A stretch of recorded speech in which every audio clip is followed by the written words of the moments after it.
हमारा एमसी एक normal corporate slave था जो हर हफ्ते करीब 78 घंटे काम करता था। लेकिन एक दिन अचानक वो खुद को एक फैंटेसी वर्ल्ड में रीइंकारनेटेड पाता है। आमतौर पर किसी नए वर्ल्ड में जन्म लेना अच्छा माना जाता है और हमारे एमसी के लिए भी शुरुआत में ये थोड़ा अच्छा ही था। लेकिन प्रॉब्लम ये थी कि वो एक ऐसे नोबल के बॉडी में पैदा हुआ जो पूरी तरह से इलिटरेट था, मतलब उसे पढ़ना लिखना तक नहीं आता था। और इससे भी बुरा ये कि उसके पास कोई स्पेशल एबिलिटी भी नहीं थी। फिर भी उसके पास मेड्स थीं जो उसकी पूरी केयर करती थीं, उसे स्वादिष्ट खाना खिलाती थीं और नहाने के दौरान उसका ध्यान रखती थीं। वो एक काउंट के बेटे के रूप में जाना जाता था जो दिन भर सिर्फ खाता पीता और खेलता रहता था। वो इतना एंजॉय कर रहा था कि उसे ये तक जानने की फिक्र नहीं थी कि वो किस वर्ल्ड में आ गया है। जब मेड्स उसे नहला रही थीं, उन्होंने कहा, सर आज जल्दी सो जाइए क्योंकि आपके ब्रदर्स कल लौट रहे हैं। एमसी थोड़ा कंफ्यूज्ड हो गया जब उसने ये सुना। मेड्स को लगा वो मजाक कर रहा है। उन्होंने बताया कि उसके भाई हैं लियो एंटोनियो, पलासियो फैमिली के। जैसे ही उसने पलासियो फैमिली नाम सुना, उसे कुछ जाना पहचाना लगा और जैसे ही बात उसके दिमाग में क्लियर हुई, उसने फ्रस्ट्रेशन में अपना सिर पानी में डुबो लिया क्योंकि अब उसे याद आया कि वो जिस वर्ल्ड में आया है वो असल में साइकिडीलिया है। अपने पिछले जीवन में उसने एक गेम खेली थी, साइकिडीलिया। वो एक टर्न बेस्ड आरपीजी थी जिसमें चाहे प्लेयर कोई भी रूट ले, जैसे ही 5 ग्रेट सिंस सामने आते थे, किंगडम, नोबल्स, सिटीज, सब कुछ तबाह हो जाता था। द 5 ग्रेट सिंस, जिन्हें सब जानते हैं, है ग्रीड, राथ, स्लॉथ, प्राइड और ऑब्सेशन। इन पांचों ने सब कुछ तबाह कर दिया था और जिन हाउसेस को उन्होंने नष्ट किया उनमें से एक था पलासियो काउंटी। उस घर का सबसे बड़ा बेटा लियो था जो किंग ऑफ प्रोस्टिट्यूशन के नाम से जाना जाता था। दूसरा बेटा एंटोनियो, जिसे लोग ड्रग किंग कहते थे। पूरी फैमिली एक ट्रैशी नोबल फैमिली थी जो मेन स्टोरी शुरू होने से पहले ही एक साइड क्वेस्ट में दिखाई देती थी। हमारा एमसी यकीन नहीं कर पा रहा था कि वो खुद उसी जगह पर आ गिरा है जो सबसे पहले 5 ग्रेट सिंस के हाथों बर्बाद हुई थी। और सबसे बुरी बात ये कि वो अब पलासियो काउंटी के तीसरे बेटे के रूप में जन्मा है, एक मॉब विलन जिसका नाम है एलन पलासियो। एलन अपने बेड पर लेटा हुआ डर से कांप रहा था, मन ही मन भगवान से दुआ कर रहा था कि उसे उसके पुराने, गंदे लेकिन सुरक्षित लाइफ में वापस भेज दो, क्योंकि शायद वो जिंदगी इस आने वाले दर्द से कहीं बेहतर थी। आंखों में आंसू लिए वो सोचता है, ऐसी जिंदगी का क्या मतलब जो 10 साल में खत्म हो जाएगी। उसे लगता है ये उस दर्द से भी बुरा है जब उसे अपनी सैलरी पूरे 6 महीने तक नहीं मिली थी। वो सोचता है, जब मैं एक रीइंकारनेटेड पर्सन हूं तो मेरे पास कोई पर्क क्यों नहीं है जो मेरी जान बचा सके। अचानक उसके दिमाग में एक बात आती है, उसके पास एक फायदा तो है, वो इस गेम की पूरी कहानी जानता है, वो कहानी जो 10 साल आगे के फ्यूचर में होने वाली है।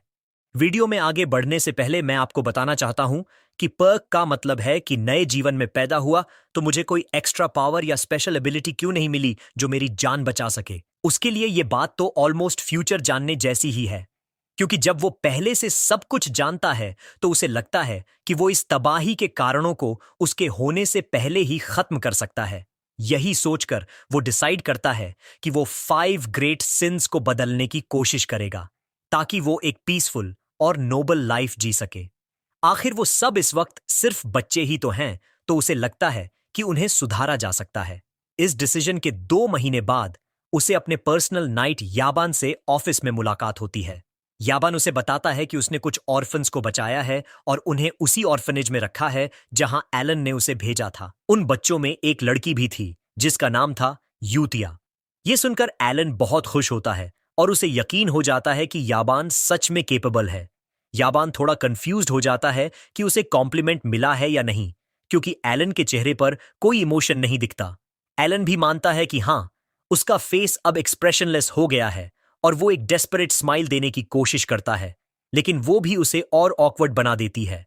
असल में उसके पिछले जीवन में उसका चेहरा काफी एक्सप्रेसिव था, लेकिन अब उसकी इमोशंस बाहर नहीं दिखते।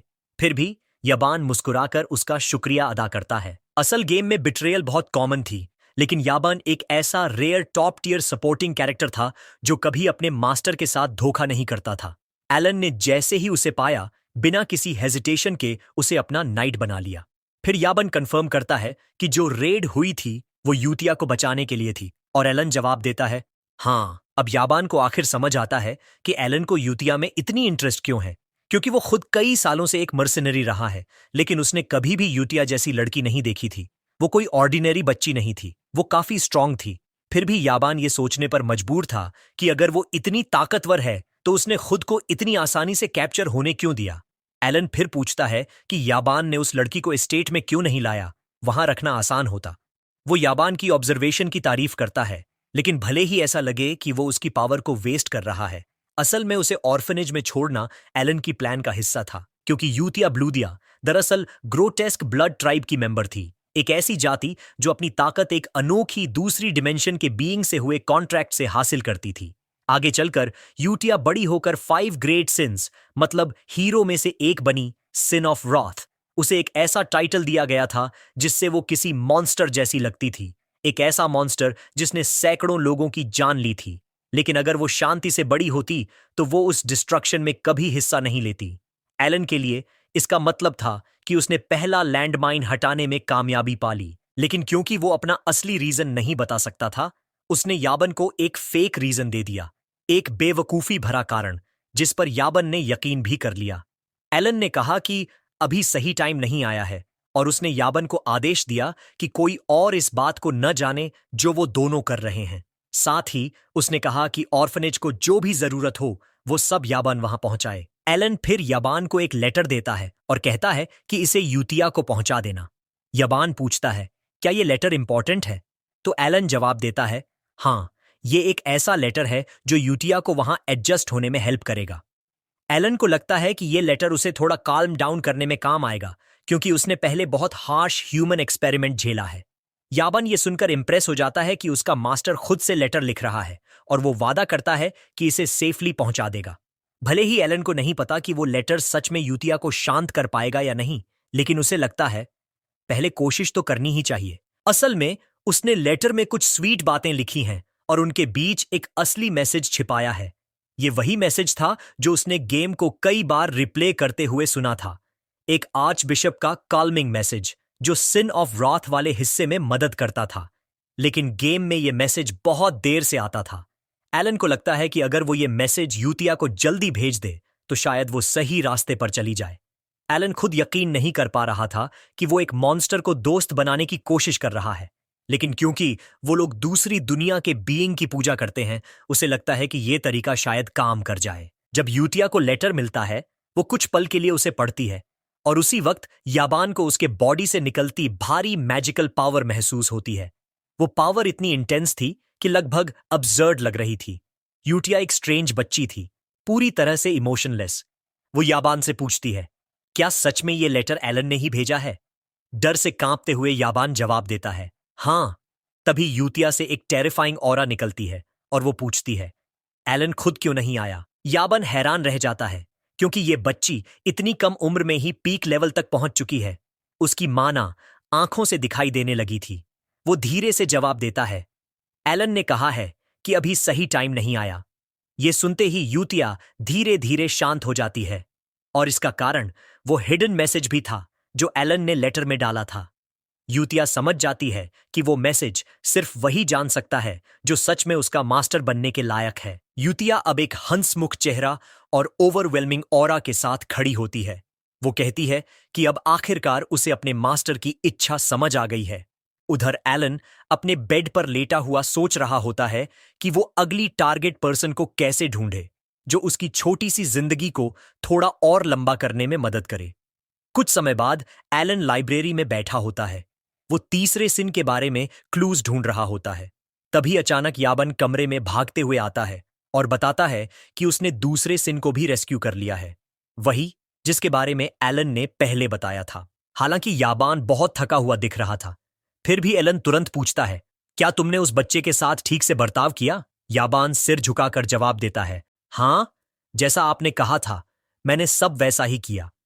मैंने उसे इलीगल स्लेव मार्केट से बचाया और सुरक्षित ले आया।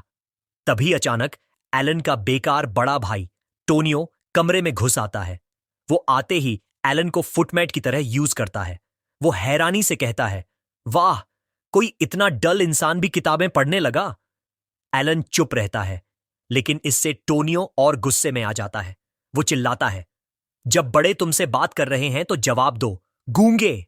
एलन मन ही मन सोचता है कि पिछला एलन आखिर इतनी देर तक कैसे जिंदा रहा। टोनियो तो हर वक्त लड़ाई करने पर उतारू रहता है। एलन का मन करता है कि वो पलटकर जवाब दे, लेकिन वो खुद को रोक लेता है। वो झट से सिर झुका लेता है जैसे कोई स्लेव और कहता है, भाई साहब, अगर आप लाइब्रेरी का यूज करना चाहते हैं तो मैं यहां से चला जाता हूं। टोनियो हंसते हुए कहता है, अब तो तुझे अपनी औकात पता चल गई। लेकिन तभी अचानक एक नाइफ हवा में उड़ता हुआ आता है और टोनियो के सिर के पास से बाल बाल निकल जाता है। सब चौंक जाते हैं और पता चलता है कि वो नाइफ किसी और ने नहीं बल्कि एल्डेस्ट सन लियो ने फेंका था। लियो ठंडे लहजे में कहता है, सुबह सुबह इतना शोर मचाने की जरूरत नहीं है। जैसे ही लियो और टोनियो आमने सामने आते हैं, दोनों के बीच की टेंशन तुरंत बढ़ जाती है। वे एक दूसरे को धमकाने लगते हैं कि अगर मौका मिला तो जान ले लेंगे। एलन धीरे धीरे रेंगते हुए वहां से दूर हटने लगता है, क्योंकि उसे किसी के भी झगड़े में नहीं पड़ना। असल में ये फैमिली तो बस एक साइड कैरेक्टर ग्रुप थी जो स्टोरी की शुरुआत में ही खत्म हो गई थी। भले ही उनका नाम एक पावरफुल फैमिली के तौर पर जाना जाता था, लेकिन ये दोनों ट्रैश ब्रदर्स हमेशा एक दूसरे से लड़ते रहते थे। कौन घर का अगला हेड बनेगा, इस बात पर एक को लोग कहते थे किंग ऑफ फ्लैश और दूसरे को किंग ऑफ ड्रग्स। मतलब दोनों ही अंडरवर्ल्ड के किंग्स थे और कोई भी समझदार इंसान उनसे उलझने की हिम्मत नहीं करता था। एलन किसी तरह कमरे से रेंगते हुए बाहर निकल जाता है, जबकि दोनों भाई पीछे कमरे का सारा सामान उलट पुलट कर रहे होते हैं। एलन सोचता है, अगर उसे जिंदा रहना है तो उसे बस एक इनकॉम्पिटेंट ट्रैश बनकर रहना होगा, ऐसा इंसान जिसे कोई गंभीरता से ना ले। वो अपने कमरे में लौटता है और काउच पर लेटकर थोड़ा रेस्ट करने लगता है। उधर याबान ये सोचकर हैरान होता है कि ऐसा कमजोर और इनकॉम्पिटेंट दिखने वाला इंसान जो खुद की देखभाल तक नहीं कर सकता, वो आखिर कैसे ह्यूमन एक्सपेरिमेंट्स जैसे बड़े सीक्रेट्स अनकवर कर पा रहा है। भले ही एलन बाहर से कमजोर लगे, लेकिन किसी वजह से उसे फॉरेन सीक्रेट अफेयर्स के बारे में भी पता है। याबान मन ही मन सोचता है, वो सच में एक अजीब किस्म का इंसान है।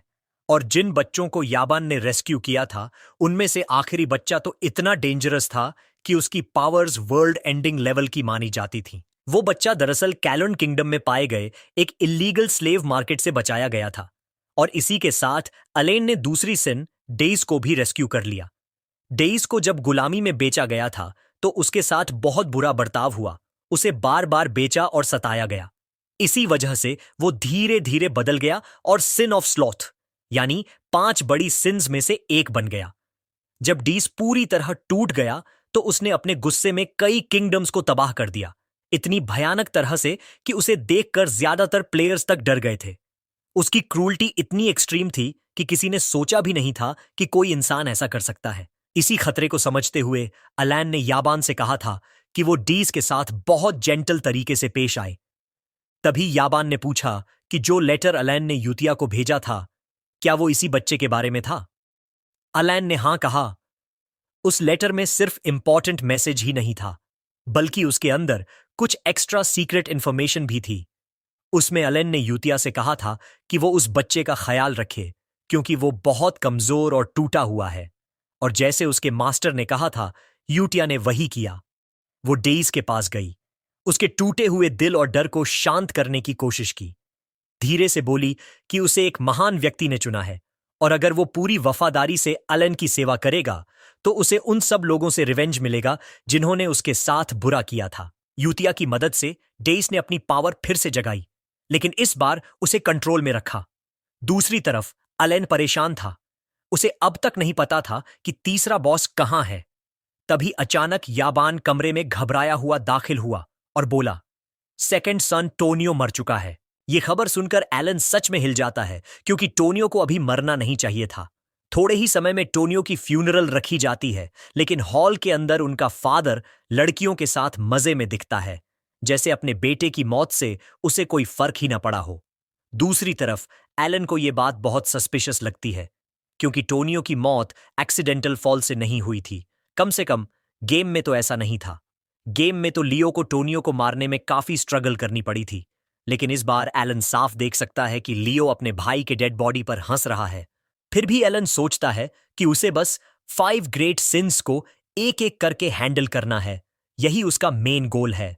1 साल बाद घर में सब कुछ स्टेबल लगने लगता है क्योंकि अब कोई सक्सेशन की लड़ाई नहीं रही। लियो ने भी अपने ब्रदर का ड्रग ट्रेड अपने हाथ में ले लिया है। उस पूरे साल के दौरान एलन और यूतिया एक दूसरे के पेन फ्रेंड्स बन चुके हैं। दोनों अक्सर लेटर्स एक्सचेंज करते रहते हैं और ऑर्फनेज में डोनेशंस की लिस्ट भी हर दिन लंबी होती जा रही है। इसी बीच याबन एलन को बताता है कि उसे वो क्लू मिल गया है जिसकी एलन को तलाश थी। एलन ये सुनकर खुश हो जाता है क्योंकि इसका मतलब है कि उसे तीसरे बॉस से जुड़ा एंशिएंट रिकॉर्ड मिल गया है। उसके लिए ये एक पीसफुल इवनिंग होती है, लेकिन उसी वक्त एक ड्रग डिस्ट्रीब्यूशन साइट पर भयानक हालत है।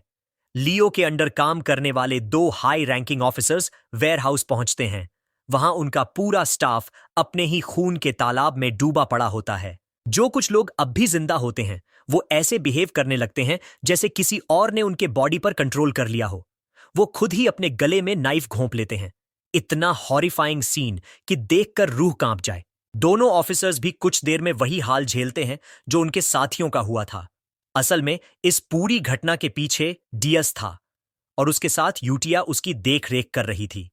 जब दोनों ने सारे बैड गाइज को खत्म कर दिया, डियस हल्की सी थकान के साथ यूटिया से पूछता है, क्या हमारे एक्शंस का सच में कोई मीनिंग है? यूटिया शांत आवाज में जवाब देती है, हाँ, इसका मतलब है। यूटिया फिर पूछती है, क्या तुम्हें इन बैड गाइज पर दया नहीं आती? डियस सिर हिलाकर कहता है, नहीं, वो लोग तो वही हैं जो लोगों को ड्रग्स में धकेलते हैं। मैं बस ये समझना चाहता हूं कि ये सब हमारे रिवेंज प्लान में कहां फिट होता है।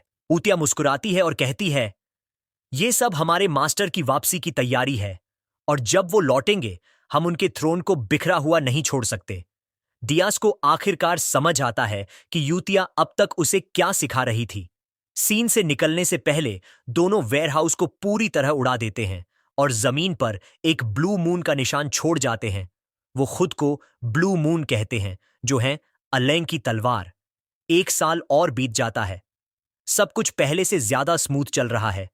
याबान खुशी से रिपोर्ट करता है कि उसने 5वें बच्चे को भी बचा लिया है। वो भी अब ऑर्फनेज में भेज दिया गया है। अलन अपने कानों पर यकीन नहीं कर पाता। वो बेहद खुश है कि उसकी सबसे बड़ी चिंता अब खत्म हो गई। इस मेहनत के इनाम में अलन बिना झिझक याबान को सबसे बेहतरीन खाना खिलाता है क्योंकि वो जानता है उसकी हर सफलता के पीछे याबान का हाथ है। तीसरे सिन, ग्रीड, को ढूंढना सबसे मुश्किल था, लेकिन आखिरकार अलन उसे भी खोज पाने में कामयाब हुआ, वो भी अपनी गेमर नॉलेज की वजह से। याबान ने भी अपनी पूरी ताकत लगा दी ताकि सब कुछ आखिर में वैसे ही हो जैसा अलन चाहता था। अलन ने उसे कहा, अब तुम थोड़ा आराम कर लो, काफी टाइम से तुम भाग दौड़ कर रहे हो। याबन मुस्कुराते हुए पूछता है, क्या ऑर्फनेज वाला मिशन पूरा हो गया? अलन सिर हिलाकर कहता है, हाँ, सब हो गया। याबन को यह सुनकर सुकून मिलता है, लेकिन फिर वो पूछता है, आप खुश नहीं लग रहे? सब सही हुआ फिर भी हुआ? अलन हल्की आवाज में कहता है, मैं खुश हूं। असल में मैं अभी मुस्कुरा रहा हूं। हालांकि उसके चेहरे पर कोई मुस्कान नहीं थी, फिर भी याबान मान लेता है जो उसके मास्टर ने कहा। अलन जमीन पर लेट जाता है, उसके चेहरे पर हल्का सा सुकून, क्योंकि सब कुछ वैसे ही हो रहा है जैसे उसने चाहा था। वो सोचता है, वो बच्चे बुरे नहीं थे, उन्हें बुरा बनाया गया था उनके दुख भरे पास्ट ने। अब जब उसने सबको बचा लिया, वो यकीन नहीं कर पा रहा कि ये सब वाकई पॉसिबल हुआ। फिर अलन याबान से पूछता है, ऑर्फनेज का स्टेटस क्या है? याबान उसे एक लेटर थमाता है और बताता है, सब कुछ स्मूथली चल रहा है जैसा आपने कहा था। पहले वो बच्चे टूटे हुए खिलौनों जैसे थे, पर अब उनके चेहरों पर थोड़ी सी रोशनी लौट आई है। ये सुनकर अलन के दिल को सुकून मिलता है क्योंकि अब उन्हें किसी केयर टेकर की जरूरत नहीं पड़ेगी। वो सोचता है, यूतिया वाकई कमाल की बच्ची है। मैंने नहीं सोचा था कि वो ये सब संभाल पाएगी। लेकिन फिर उसे एहसास होता है कि शायद ऑर्फनेज से उसका बैकग्राउंड जुड़ा होने के कारण उसे ये सब नेचुरली आता है। अलन मुस्कुराकर कहता है, यूतिया सच में एक गुड किड है। लेटर में भी यूतिया ने लिखा था कि सब कुछ ठीक चल रहा है और चिंता की कोई जरूरत नहीं। अलान के मन में एक गर्व का भाव आता है। उसे देखकर सच में अच्छा लगता है कि वो बच्चे अब सही तरह से ग्रो कर रहे हैं। अब जब सारे 5 बच्चे अच्छे से ग्रो कर रहे हैं, अलन को यकीन हो जाता है कि एनवायरनमेंट का असर बहुत बड़ा होता है। याबान फिर पूछता है, आपने कहा था कि एक दिन बच्चों से मिलने जाएंगे, तो कब जाने का सोच रहे हैं? अलेन अंदर से जानता है कि उसका पर्सनली मिलने का कोई इरादा नहीं है।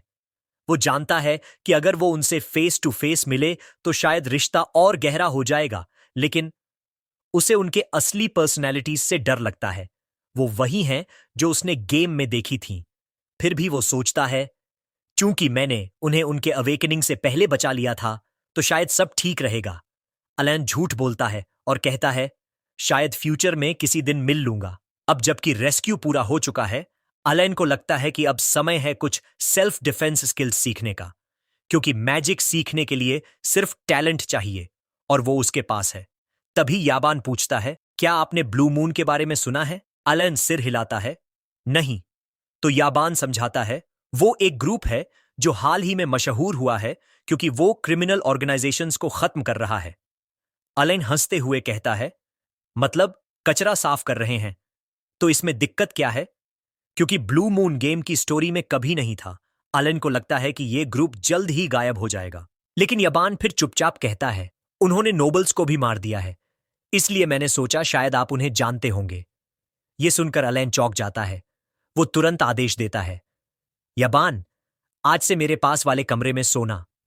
उधर दूसरी तरफ ब्लू मून की लीडर यूतिया अपनी टीम से उस हफ्ते की रिपोर्ट मांग रही होती है। सियोलंग the sin of pride report करती है कि उसने सभी स्लेव ट्रेडर के लीडर्स को खत्म कर दिया है। उन्हें उसने एक डील दी थी, अगर तुम मेरे आंखों का कलर गेस कर लोगे तो मैं तुम्हारी जान छोड़ दूंगी। लेकिन जाहिर है कोई भी सही जवाब नहीं दे पाया और उसने बिना हिचकिचाए सबको खत्म कर दिया। फिर Ryan the sin of greed calmly बताता है कि सारे बॉडीज क्लीन तरीके से दफना दिए गए हैं और जो इलीगल एक्सपेरिमेंट्स चल रहे थे उन्हें रोडान द सिन ऑफ ऑब्सेशन ने पूरी तरह खत्म कर दिया है। यह सुनकर यूटिया के चेहरे पर हल्की मुस्कान आती है। सब कुछ ठीक उसी तरह चल रहा है जैसा उसने प्लान किया था। वो सबको देखती है और कहती है, तुम सब ब्लू मून की महिमा के लिए मौजूद हो। लेकिन तभी रीडन कुछ सीरियस टोन में बोलता है कि एक छोटी सी प्रॉब्लम है। वो बताता है कि जिस ऑर्गेनाइजेशन एवलॉन को वो निशाना बना रहे हैं उसका हेड लियो यानी काउंट का बड़ा बेटा है। रीडन को उनके साउथ बेस को खत्म करते वक्त एक खतरनाक डॉक्यूमेंट मिला जिसमें लिखा था कि लियो अपने पिता की डेथ के बाद अलेन को खत्म करने की प्लानिंग कर रहा है। यह सुनकर यूटिया का चेहरा गुस्से से लाल हो जाता है। उसकी आंखों में वो ठंडी नफरत झलकती है जिसे वो अब तक छुपा रही थी। 2 साल बाद काउंट पाडियो की तबीयत बिगड़ती है और वो मर जाता है। ऑफिशियल रिपोर्ट कहती है कि उसकी डेथ कार्डियक अरेस्ट से हुई, लेकिन उसके लंबे ड्रग अब्यूज के पास्ट को देखकर असल वजह सबको समझ में आ जाती है। फ्यूनरल के दौरान लियो को खबर मिलती है कि ब्लू मून ने उसके बिजनेस पर फिर से हमला किया है। वहीं अलेन अपने भाई और उसके आदमियों की बात सुनकर समझ जाता है। अब लियो और उसके लोग ब्लू मून को गंभीरता से लेने लगे हैं। काउंट का फ्यूनरल बिना किसी शोर शराबे के बेहद शांत माहौल में खत्म होता है और उसके बाद याबन अलेन से पूछता है, अब तुम्हारा अगला प्लान क्या है? वो याद दिलाता है, अगले साल तक लियो इस टाइटल को ऑफिशियली इनहेरिट कर लेगा। अचानक अलेन ने याबान को बताया कि वे अब एस्टेट छोड़ रहे हैं। यह सुनकर याबान चौंक गया। अलेन ने कहा कि वे साउथ जा रहे हैं, एक रिमोट गांव रॉड मिल में जो पलासियो काउंटी के सदर्न टेरिटरी में है। बिना समय गंवाए एलेन और याबान मैंशन से निकल पड़े और रॉड मिल में कुछ दिन आराम करते रहे। लेकिन सिर्फ 3 दिन बाद ही उन्हें वापस मैंशन लौटना पड़ा क्योंकि कुछ शॉकिंग हुआ था, और वो था सबसे बड़ा बेटा लियो की मौत। अलेन यकीन नहीं कर पा रहा था कि वो सिर्फ 3 दिन में फिर से एस्टेट पर कैसे वापस आ गया। वो सोचता था कैसे उसकी बड़ी भाई लियो इतनी जल्दी मर गया। रिपोर्ट में कहा गया कि मौत का कारण दिल पर ब्लेड से हमला था, लेकिन किसने उसे मारा, ये सवाल अब भी अनसॉल्व्ड था। बाद में अलेन ने याबन से पूछा कि क्या उसे कोई अनयूजुअल चीज मिली, और याबन ने कहा हां। फिर अचानक याबन ने अलेन से पूछा, क्या तुमने ही एक रात में एवलॉन को वाइप आउट किया था? यह सवाल सुनकर एलेन शॉक में आ गया और उसे समझ में आया कि बाकी नोबल्स और गेस्ट्स उसकी तरफ डर कर ही क्यों नहीं देख रहे थे। उस दिन जब एलेन रॉडमिल जा रहा था, याबन ने पूछा था कि वो सिटी क्यों नहीं जा रहा, इतनी दूर गांव में क्या करेगा। अंदर से एलेन जानता था कि रॉडमिल ही वही जगह है जहां वो अपना प्लान फाइनलाइज कर सकता है। क्योंकि उसने पांचों ग्रेट सिंस को पहले ही बचा लिया था और वर्ल्ड को तबाही से रोक दिया था, तो उसे लगता था कि रॉड मिल बेस्ट रहेगा। वहां कोई ओरिजिनल स्टोरी कनेक्शन नहीं था और वहां एक पलाटियो विला भी थी, मेन फैमिली रेजिडेंस से अलग बनी एक छोटी हाउस, बिल्कुल परफेक्ट जगह थी एक नोबल की आरामदायक जिंदगी के लिए। अलेन ने बस कहा, हर चीज का एक रीजन होता है। याबन इससे थक गया था और कहता है कि अलेन हमेशा ऐसे ही ब्रश कर देता है, पर बोलने के लिए उसके पास शब्द नहीं थे, तो वो चुप ही रह गया। असल बात यह थी कि लियो पहले से ही अलेन को मारने की प्लानिंग कर रहा था, लेकिन जब उसने देखा कि अलेन खुद ही परिवार छोड़े जा रहा है, तो उसने फैसला किया कि अब भी नहीं मारना है। अलेन ने जाते वक्त लियो के सामने झुककर बेशर्मी से बॉव भी किया, जैसे वो डर गया हो, और इससे लियो और भी यकीन कर गया कि उसे जाने देना चाहिए। फिर भी लियो ने अपने असिस्टेंट अल्मान को कहा कि अलेन की कैरेज का पीछा कर। अल्मान ने पूछा, आप वाकई उसे मारना चाहते हैं क्या? यानी क्या उसे कैरेज फॉलो करके किल कर देना चाहिए? लियो को यह सुनकर बहुत हैरानी हुई, क्योंकि अल्मान हमेशा ऑर्डर्स बिना सवाल किए मानने वाला आदमी रहा था। लियो चिल्लाया, तुम्हारा काम सिर्फ ऑर्डर्स फॉलो करना है। पर उसके अगले ही पल अल्मान ने अचानक अपनी तलवार लियो के सीने में घोंप दी। लियो चौंक कर रह गया और पूछा, तुमने मुझे क्यों बिट्रे किया? अल्मान, जो हमेशा से लियो का भरोसेमंद आदमी था, उसकी आंखों में एक अजीब सी ठंडक झलकती है। वो मुस्कुराते हुए कहता है, मुझे गेम्स खेलना बहुत पसंद है। लियो हकबकाकर उसकी तरफ देखता है और तभी अल्मान अपनी असली पहचान बताता है। वो असल में रोदान है, द सिन ऑफ ऑब्सेशन। रोडान धीरे धीरे लियो की तरफ बढ़ता है और ठंडी आवाज में कहता है, किसी को भी हमारे मास्टर द ग्रेट मून को छूने की इजाजत नहीं है। वो जोड़ता है कि चाहे उन्हें किसी भी मिशन में जाने की मनाही क्यों ना हो, लेकिन जब बात उनके मास्टर की सेफ्टी की आती है, तो हेजिटेशन की कोई जगह नहीं होती। रोदन बताता है कि उसने 2 साल तक इंतजार किया, बस उस एक पल का, जब लियो खुद अपनी जुबान से बोले कि वो अलेन को नुकसान पहुंचाना चाहता है। जैसे ही लियो ने यह कहा, रोदन ने अपनी तलवार उसके सीने में उतार दी। लियो जमीन पर गिरते हुए गुस्से और डिसबिलीफ में बोलता है, तू अपने लोगों से भाग नहीं पाएगा रोदान। रोदान बस मुस्कुरा देता है और ठंडी आवाज में कहता है, तूने अभी अभी अवलोन की तबाही की मुहर खुद लगा दी है। वो सिर झटकते हुए कहता है, हमारे मास्टर ने तुझे जीने का मौका दिया था, पर तूने खुद उसे बर्बाद कर दिया। सारा महल सन्नाटे में डूब जाता है। दूसरी तरफ अगली सुबह अलेन अपनी जिंदगी के सबसे शांति भरे दिनों में से एक जी रहा है। वो आराम से अपने बिस्तर पर फैला है, सोचता है कि ये जगह उसके लिए किसी पैराडाइज से कम नहीं। कभी भी उठो, कुछ भी खाओ, कोई टेंशन नहीं। नोबल लाइफ अपने पूरे चाम में है। वो टोस्ट खाते हुए खुद से मजाक में कहता है, शायद मुझे एक टोस्ट बिजनेस शुरू करना चाहिए। तभी दरवाजा खुलता है और याबन अंदर आता है। उसके हाथ में एक लेटर है। अलेन क्यूरियोसिटी से लेटर खोलता है और जैसे ही उसकी नजर वर्ड्स पर पड़ती है, उसके चेहरे की मुस्कान फीकी पड़ जाती है।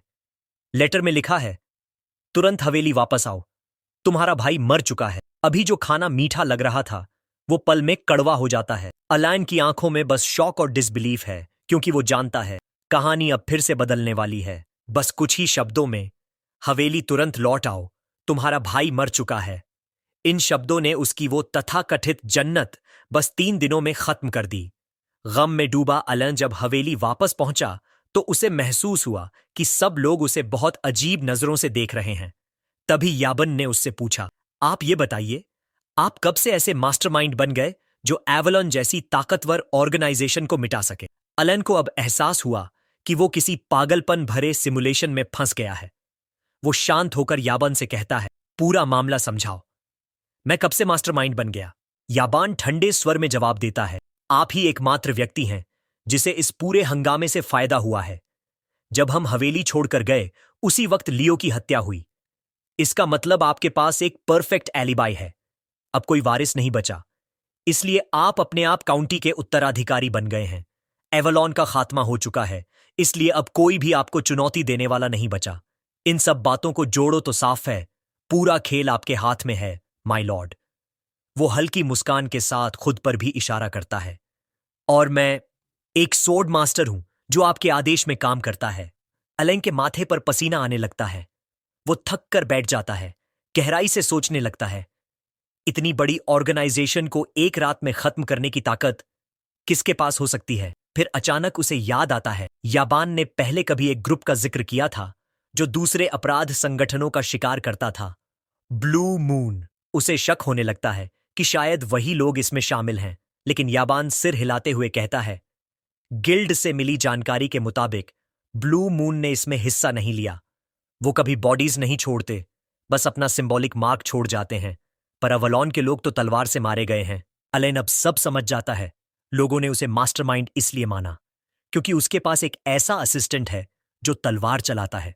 क्योंकि ब्लू मून असली कहानी से पहले कभी दिखाई ही नहीं दिए थे और उनके शामिल होने का कोई सबूत भी नहीं था, इसलिए अलन सोच में पड़ गया कि आखिर ये सब किया किसने होगा। कुछ समय बाद अपनी यूजुअल मीटिंग में यूटिया अपने साथियों से पूछती है, क्या जो कुछ हुआ उसमें हमारे शामिल होने के कोई निशान बाकी है? बाकी सब मुस्कुराते हुए जवाब देते हैं, नहीं, कुछ भी नहीं बचा। हमने सब कुछ वैसा ही किया जैसा आप चाहती थीं। बस पीछे रह गए ढेरों बॉडीज। यूटिया हल्के से मुस्कुराती है। उसकी योजना बिल्कुल वैसे ही चली जैसे उसने सोचा था। इस तरह अवलॉन, वो ताकतवर संगठन जो कभी एस्टीरिया किंगडम को अपने कब्जे में रखता था, बस 5 दिनों में खत्म हो गया। रदान आगे बढ़कर कहता है, क्लीनअप पूरी तरह खत्म नहीं हुआ है। यूटिया की नजरें ठंडी हो जाती हैं। मतलब? वो बताता है, कुछ और नोबल्स हैं जो अवलॉन से जुड़े हुए हैं। सबसे बड़ा नाम अल्तिया डुची, वही इस सब का असली स्रोत लगता है। बिना ज्यादा सोचे यूटिया आदेश देती है, तो फिर उन्हें चुपचाप खत्म कर दो, किसी को भनक भी नहीं लगनी चाहिए। फिर वो अपने साथियों से पूछती है, इंफॉर्मेशन गिल्ड की क्या स्थिति है? रायन जवाब देता है, कोई लिंक नहीं मिला। सब गिल्ड्स का मानना है कि ये सब किसी सोर्ड मास्टर की बनाई हुई नर्क जैसी जगह थी। उतिया सिर हिलाती है, ठीक है, निगरानी बनाए रखो। किसी हाल में हमारे मास्टर को इसका पता नहीं चलना चाहिए। इस पर डेइस बोल उठता है, लेकिन लियो, जो अलैन का भाई था, उसने पहले ही मास्टर को निशाना बनाया था। तो क्या हम गलत थे? ऊटिया की नजरें ठंडी पड़ जाती हैं। हम अपने मास्टर की तलवार हैं, डेइस। सोचने का काम हमारा नहीं है,